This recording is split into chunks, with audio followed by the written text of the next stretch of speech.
بسم اللہ الرحمن الرحیم۔ السلام علیکم۔ مسلم فاتحین کے کارناموں پر مشتمل یہ تیسرا حصہ ہے۔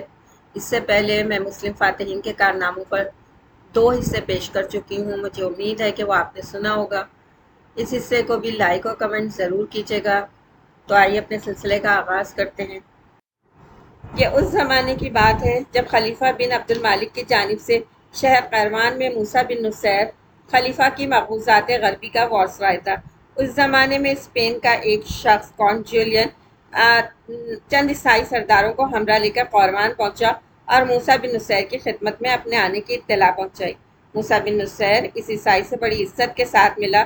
جولین اور اس کے ہمراہیوں نے عرض کیا، آپ انلس پر فوج کشی کریں، فتح و نصرت یقیناً آپ کے شامل حال ہوگی۔ موجودہ حکومت انلس کی رعایا کے لیے خیر الہی ہے اور اہل انلس کو اس جہنم سے جس میں وہ آج کل مبتلا ہے صرف آپ نجات دلا سکتے ہیں۔ جب موسیٰ بن نصیر کو جولین اور اس کے ہمراہیوں کے بیان کی تصدیق ہو گئی تو اس نے طنجہ کے گورنر طارق بن زیاد کے نام ایک حکم بھیج دیا کہ تم اپنی فوج لے کر انلس پر چڑھائی کرو۔ طارق اپنا 7,000 لشکر کشتیوں میں سوار کر کے آبنائے جبل طارق کے پار انلس کے جنوبی راس پر اترا۔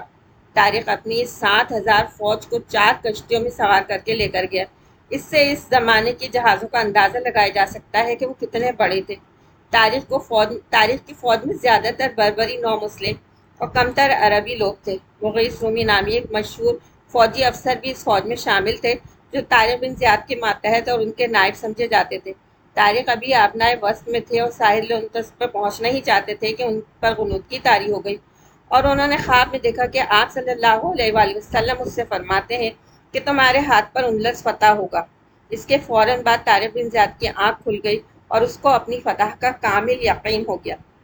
طارق اپنے ہمراہیوں کے ساتھ انلس کے ساحل پر اترے اور سب سے پہلا کام یہ کیا کہ جن جہازوں پر سوار ہو کر آئے تھے ان کو آگ لگا کر سمندر میں غرق کر دیا۔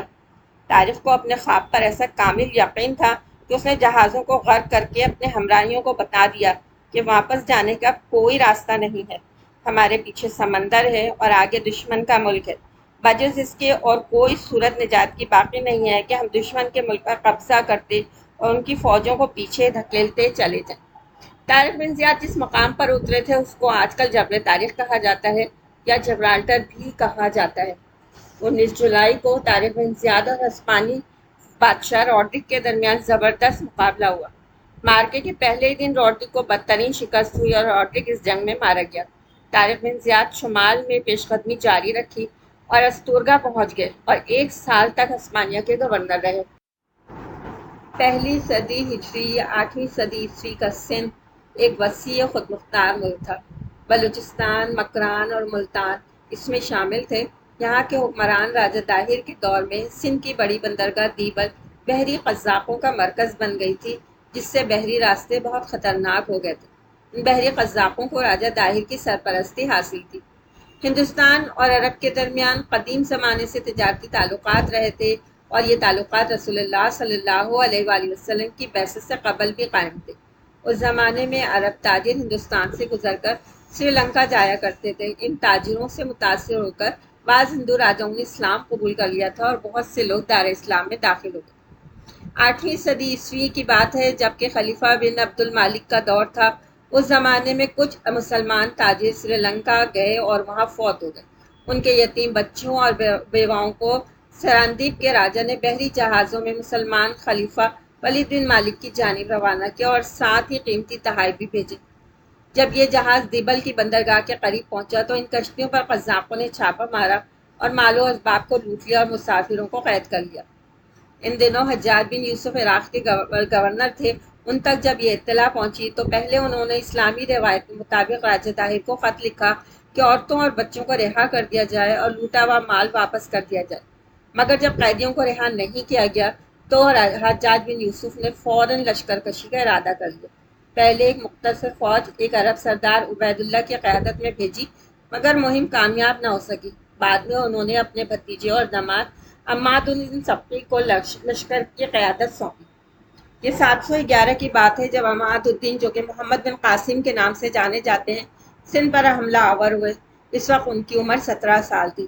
711 میں محمد بن قاسم کی فتوحات کا سلسلہ شروع ہوا جو 713 تک جاری رہا۔